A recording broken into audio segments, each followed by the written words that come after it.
KFSR and CMAC present the Central Valley Ledger, a public affairs program featuring stories from all over the Central Valley with Sevag Tateosian, 90.7 KFSR.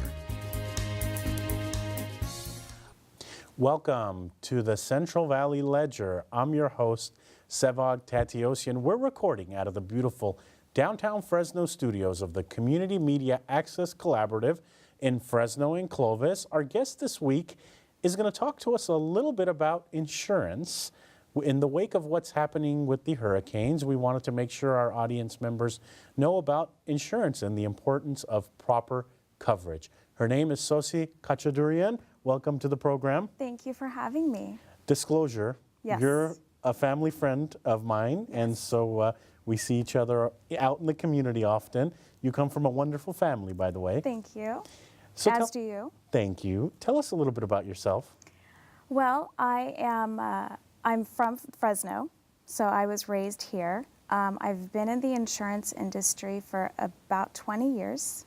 I'm married. I have 3 beautiful babies at home, and that's it. That's just about the gist of it. And while we're talking, yes, soccer practice is on for one of your children, so yes. We're wishing him luck as we speak. Thank you very much. And thank you for being here while that special occasion is going on outside the studio. Well, I appreciate you trying to shed light on insurance matters, and I think that that's something that your viewers really need to know about. And before we get into insurance and the policies and all the hidden things that could be in insurance policies, tell us how you ended up in this industry. I mean, I knew you from the industry years and years and years ago, but how did you end up in insurance? Funny story, actually, one of my favorite ones. I was 14 at the time. My piano teacher's husband was a farmer's insurance agent, and he needed a telemarketer. I didn't know what the word meant.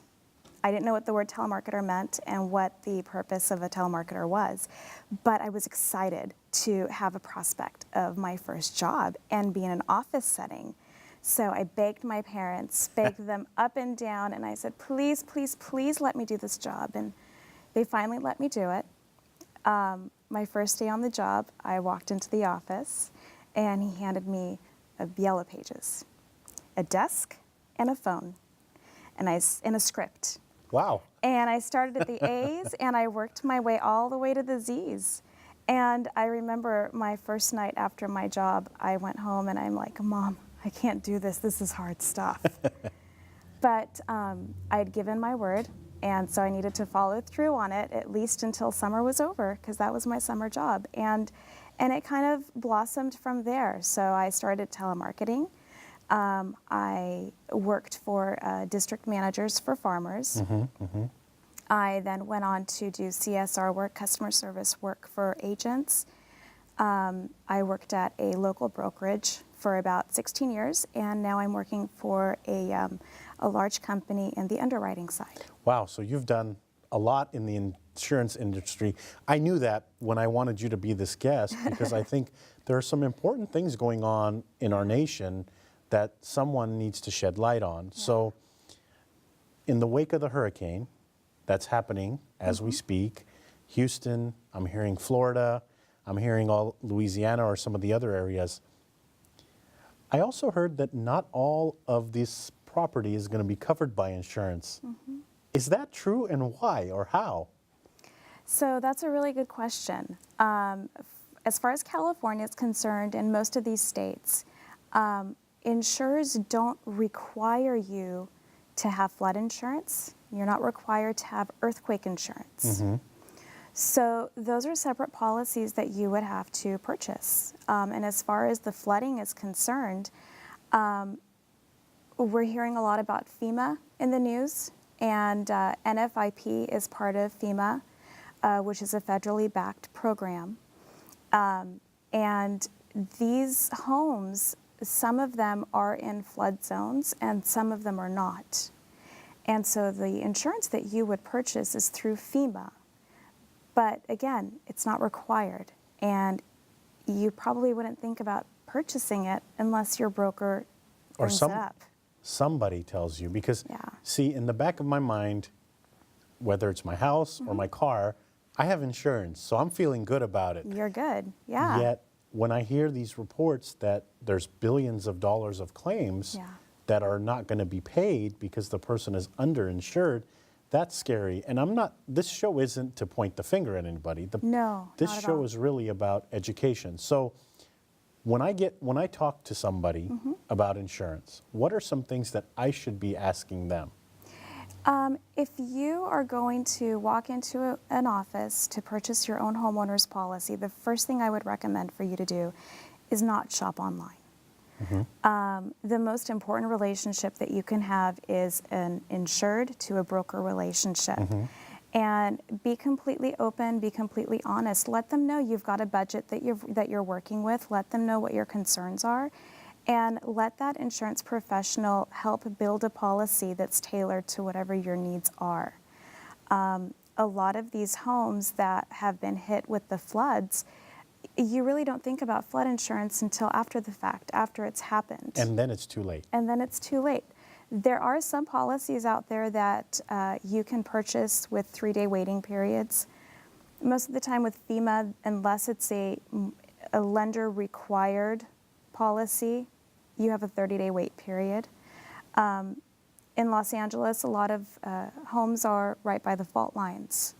So your lender is going to require that you purchase earthquake insurance. Same as flood. If you're going to close escrow on your home and you're in a floodplain, mortgage is going to require that you have flood insurance. But just because they don't require it doesn't mean that you can't be affected by it.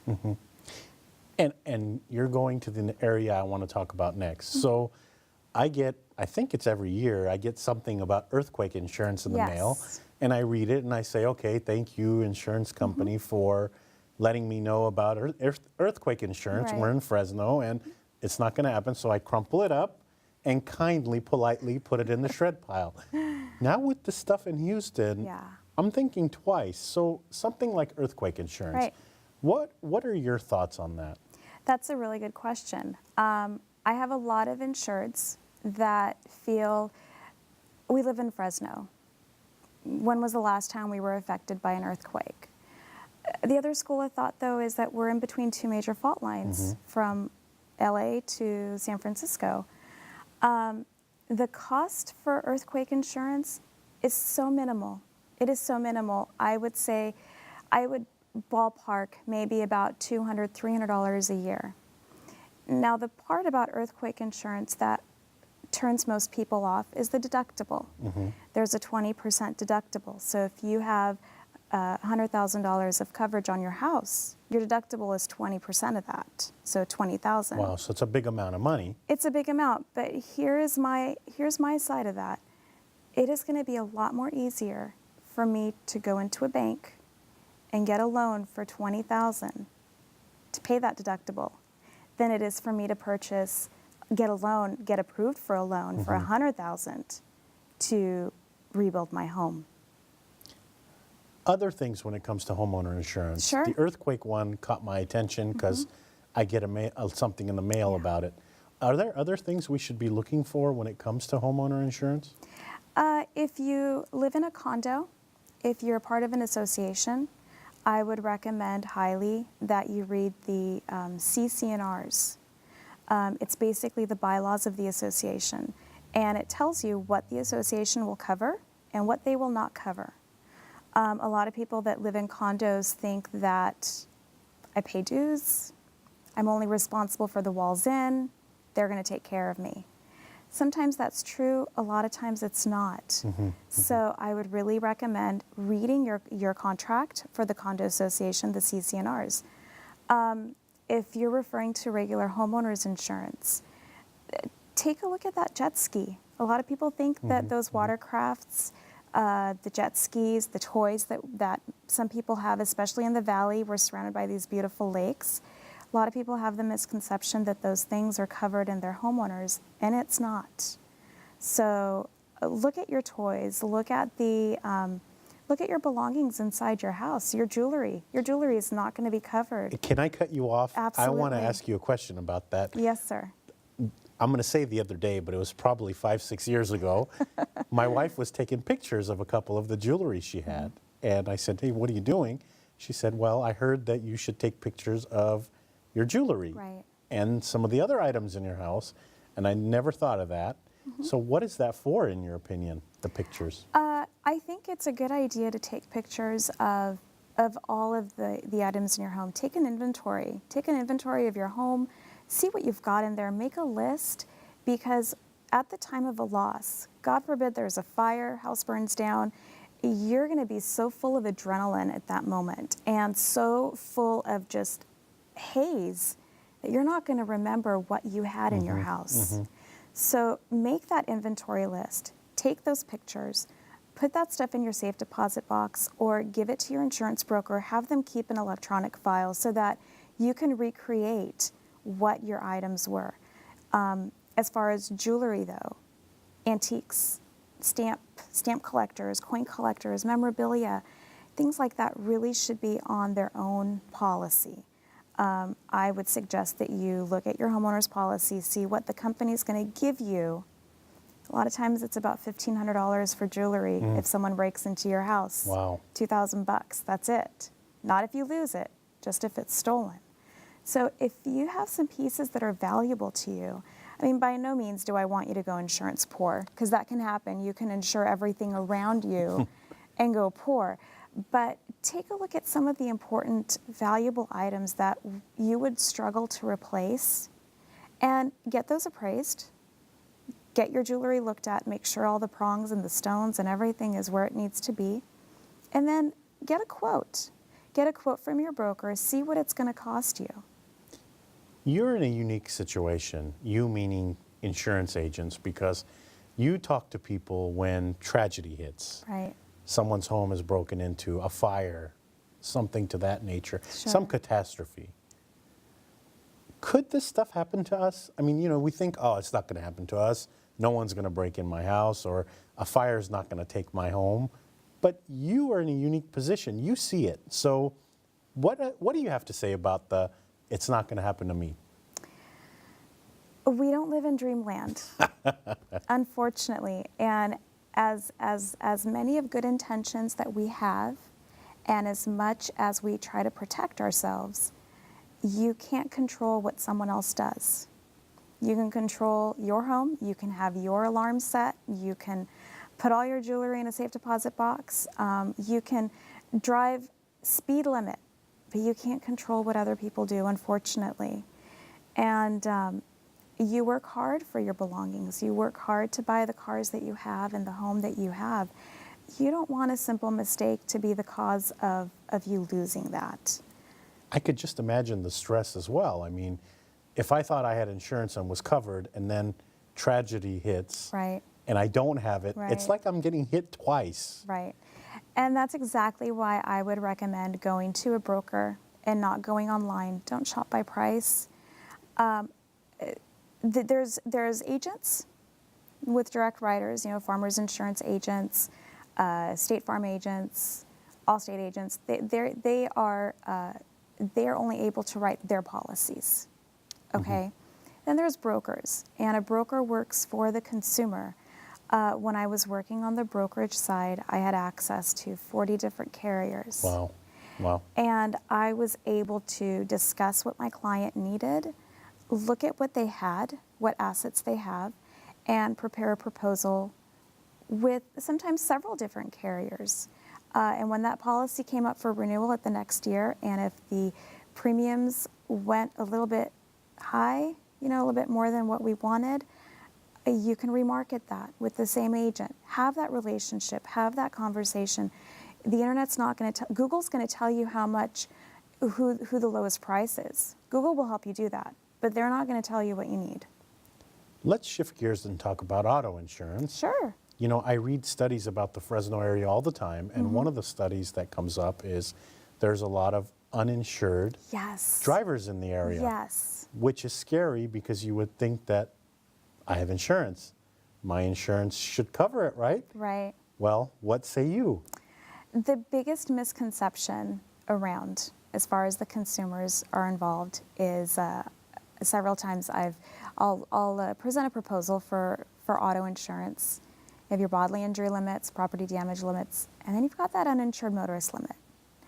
And I can't tell you how many times people will say, I don't want that coverage. I don't want to insure the other people. That's not for the other people. That is for you if you're in an accident with an uninsured or an underinsured motorist.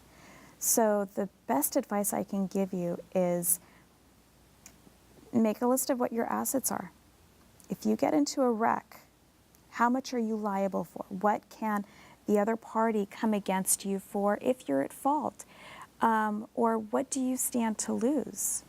So take a look at that policy and really try to take that uninsured motorist limit and match what your liability limits are. And honestly, Sevag, it's only going to cost you maybe $50 a year. And I want to talk to you about that. Sure. The difference between average insurance and good insurance, bad insurance and great insurance. Are we talking a big amount of money there? No, not, well, it depends. It depends on what your driving record's like. It depends on what kind of car you have. It depends on what the different exposures are. So an insurance policy for you may not be the same price as it is for me, per se. But as far as the cost goes, one of the misconceptions is that people just want to purchase minimum coverage, liability only. Well, what we don't realize is that most of the cost in insurance is not in the liability, it's in the physical damage. So if you're trying to be cost effective in your insurance, take a look at those deductibles. You know, don't do the $100 deductible or the $200 deductible. $500, $1,000 for a home, $2,500 for your home. You can really save a lot where those deductibles are concerned. Another thing also is that when you go to purchase a car, a dealer will try to strong arm you and say, hey, buy that low jack, it's going to help cut your insurance. Not so much. You know, talk to your insurance agent, find out what that cost is. I had a client that spent a couple $100s to put in a low jack system, and it only saved them $4 every 6 months. Wow, could you imagine the disappointment in that client? Yeah, I mean, he took the precautions to keep his car safe, but weigh the reasoning. Are you doing this so that you can save money in the long run, or are you doing this to protect your property? Some people will say, listening to this interview, that she's only wanting you to get more insurance because she's making more money. And, you know, I know that that's not the way you are. No. I know you, I've known you for a very long time, and I've dealt with you on insurance stuff, so I know that you're looking out for people like me. What do you have to say to someone that says, you know what, she's only doing it because she's going to make more money, she's going to sell you all these policies? I would tell you to have that personal relationship with your agent. Really get to know them. Don't just go shopping for the next cheap policy, because what you're going to get is someone that just wants to make the sale. You know, have that relationship. Go in every year. Go in twice a year to your insurance agent's office. Have a review. Review your policies. Review your items. Maybe you purchased something and you haven't told your agent about. Have that open dialogue and be very open and honest of what your expectations are. And ask your agent, you know, what's your expectations of me? I think that just having communication with one another really can get us moving in the right direction. What else should we be cautious of in the Fresno area? Our audience members now are listening from Fresno to Clovis to Madera. Yeah. You know, what else should we be concerned with? We've talked about uninsured, we've talked about floods and stuff like that, but what should we be more concerned of? Gee, that's a really good question. What you should be concerned about is making sure that your items are insured to value. If you have a homeowner's policy, make sure that you are looking at the coverage amount. One of the biggest misconceptions that we had, especially during the housing boom, where homes were selling for a lot more what they were worth, a lot of lenders sometimes will want to insure the loan amount, and that's not proper. I'm not going to insure the loan amount because it doesn't really matter how much debt you've got. What matters is what that home is worth. How much is it going to cost me to rebuild that house? You've got sale value, you've got replacement value. They're two different things. So what I would urge your listeners to be very current on is what their policy is providing them. Take a look at the coverage amount on your home. Is it providing you adequate coverage? Can you replace your home for that amount? Take a look at your additional bells and whistles coverages. You know, a lot of homes, especially in this area where the studio is, are older homes. There are coverages called ordinance and law coverage.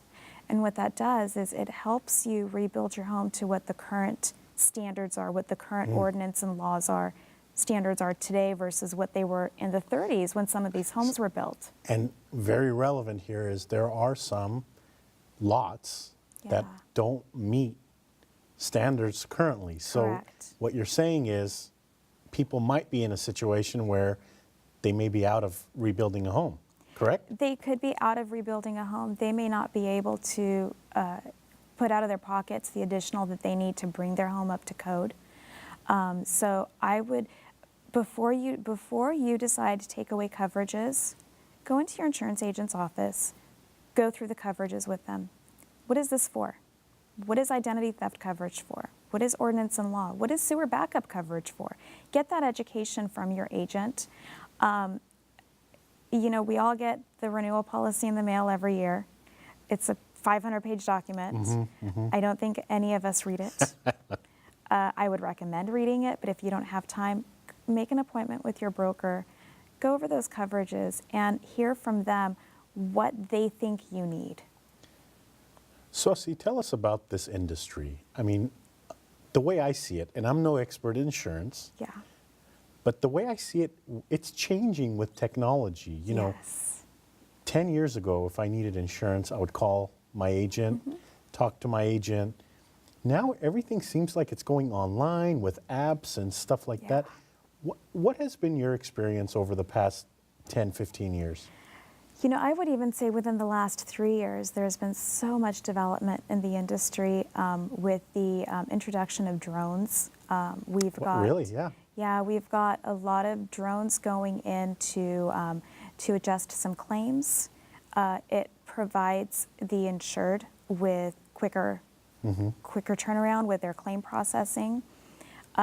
One of the larger insurers that I worked with in the past had a program where if your home in the Los Angeles area right now, if your home was insured with them and you were in danger of a fire, they would dispatch a helicopter to drop fire retardant onto your home to protect it. There's just magnificent strides that the insurance industry has made. A lot of built-in coverages, a lot of bells and whistles that really doesn't cost a whole lot. So tell us a little bit, let's now shift gears, and we're running out of time in the program. It's been such a serious program, and so I want to kind of lighten things up a little bit. Let's do that. You teach piano lessons. Tell us about that. I do. Well, gosh, it was a great passion of mine. I love playing piano. It was just something that allowed me to learn patience, perseverance, and it's kind of an outlet, a stress outlet for me, to be quite honest with you. So I have started giving piano lessons. Pretty cool, pretty cool. In the process of teaching piano, are you learning too? I am. I'm kind of finding things that, you know, when you do something repetitively all the time, you kind of glaze over it. But seeing my students play in their own eyes, watching them grow, it really sheds a different light on it. So we haven't talked about how people can contact you if they have any questions. We haven't talked anything about, you know, the contact information or what you work for, stuff like that. But if people have any questions about insurance that they want someone like an expert to talk to, how can they get in touch with you? They are welcome to email me, and I can give you my email address. Sure. It is s.catchatoorian, CATCHATOO rian@gmail.com. Another website that I would strongly suggest your viewers to take a look at is www.fema.gov, and that can explain pretty well about what's going on right now in the hurricane areas and how they can purchase flood insurance should they wish to look at that. Sosie, thank you so much for coming and educating our audience about insurance and the different policies.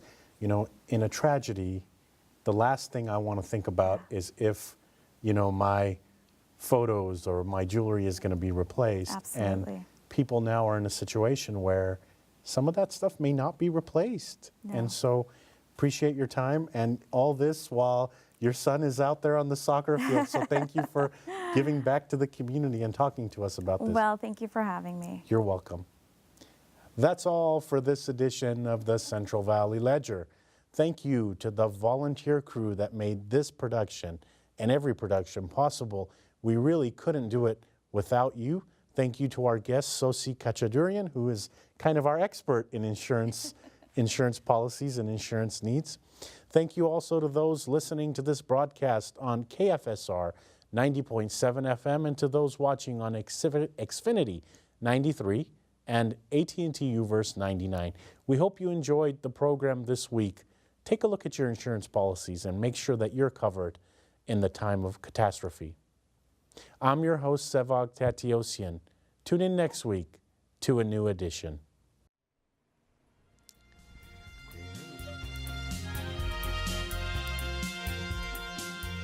KFSR and CMAC present the Central Valley Ledger every Sunday morning at 11:30. For a complete program schedule, visit kfsr.org.